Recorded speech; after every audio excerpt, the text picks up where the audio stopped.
ফেরিতে গাড়ি ওঠার সময় অবশ্যই শতভাগ যাত্রী নামিয়ে নিশ্চিত করে ফেরিতে উঠতে হবে।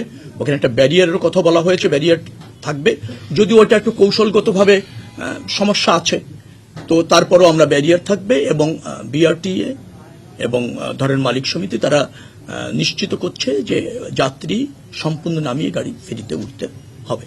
এরকম বেশ কিছু সিদ্ধান্ত নিয়েছি, কার্যকর হবে। জিপিএস সিস্টেম আমরা চালু করার নীতিগত সিদ্ধান্ত নিয়েছি।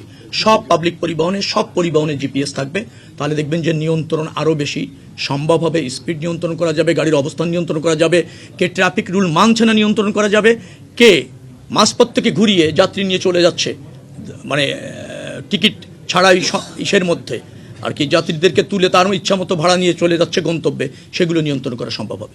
ঈদের জার্নি স্মুথ হয়েছে বলে আমি মনে করি, কারণ 1.5 কোটি মানুষ 3 দিনের মধ্যে ঢাকা ছাড়তে চেয়েছে।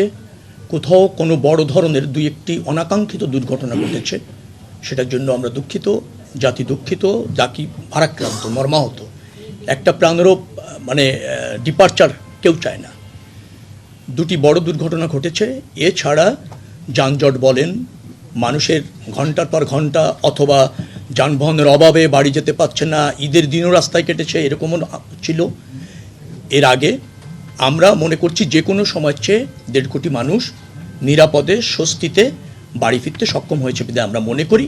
যদিও আমি বলছি যে 2-3টে দুর্ঘটনা আমাদেরকে ব্যথিত করেছে এবং আমাদেরকে যেটাকে বলা হয় ভারাক্রান্ত করেছে। JBS holdings limited.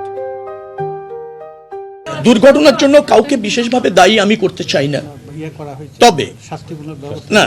তবে এর সাথে যাদের প্রাথমিক পর্যায়ে সম্পৃক্ততা পাওয়া গিয়েছে, তদন্ত কমিটি করে তো এগুলি দেখতে হচ্ছে, আর যাদের সম্পৃক্ততা পাওয়া গিয়েছে তাদের মধ্যে আমরা কিন্তু আইনানুগ ব্যবস্থা নিয়েছি, ডিপার্টমেন্টাল ব্যবস্থা যে যেখানে আছে সেটা কিন্তু আমরা নিয়েছি। যেমন রেলের আপনি জানেন যে ওই 2 জন গার্ডকে বহিষ্কার করা হয়েছে, গ্রেপ্তার করা হয়েছে। তাদের যে বস ছিল সাবস্টেশন ইঞ্জিনিয়ার, যিনি ওখানে ওই গার্ডগুলি রাখা এবং তারা ফাংশন করছে কিনা, উপস্থিত আছে কিনা, এই যে অফিসারের দায়িত্ব ছিল তাকেও আমরা চাকরিচ্যুত করে ব্যবস্থা নিয়েছি, অর্থাৎ ব্যবস্থা নেওয়া হয়েছে। আপনি গাড়ির রুট তো বাতিল হয়েছে এবং এও বলেছি ওই যে সৌহার্দ্য পরিবহন, যেটা শুধু ওই গাড়ির রুট না, তারা তাদের আগামীতে তাদের কাছে জবাবদিহি চাওয়া হয়েছে, ব্যাখ্যা চাওয়া হয়েছে। সন্তোষজনক ব্যাখ্যা না হলে শুধু ওই বাসটি না, ওই কোম্পানির সকল বাসের রেজিস্ট্রেশন বা রোড পারমিট বাতিল হয়ে যাবে যদি তাকে যে কারণ দর্শান অথবা তার কাছে যে জবাব চাওয়া হয়েছে তার সন্তোষজনক উত্তর না হয়। সে প্রক্রিয়ায় আমরা চলে গিয়েছি। নিহত নিয়ে যেটা বলেছেন, আমার মনে হয় যে আপনাদের পরিসংখ্যানটার সাথে আমার দ্বিমত হবে। আমরা BRTA, roads and highway authority সব কিছু মিলে আমরা তাৎক্ষণিকভাবে কোনো দুর্ঘটনা ঘটলে আমরা তথ্যপত্র কালেক্ট করি।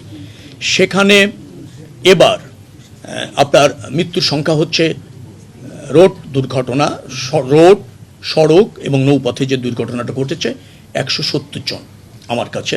তার মধ্যে মহাসড়কে 47 জন, 28 জন হচ্ছে আপনার নৌপথে, আর 17 জন সম্ভবত হচ্ছে রেলপথে, আর বাকি আছে এর বাইরে যেটা আছে 170 জন হলে আরও আছে, মানে এই 170 জনের মধ্যে এটা যদি আপনি যোগ করেন তাহলে পাবেন 100-এরও কম, আরও 70 জন যেটা আছে সেটা অন্য সড়কে আর কি, ধরেন এলজিআরডি সড়ক বা অন্য দুর্ঘটনায় নিহত হয়েছেন।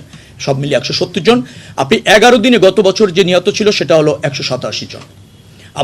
আমি এই পরিসংখ্যান দিয়ে এটা তুলনা করতে চাচ্ছি না, কোনো মৃত্যুই কাম্য না, আমি প্রথমে বলেছি।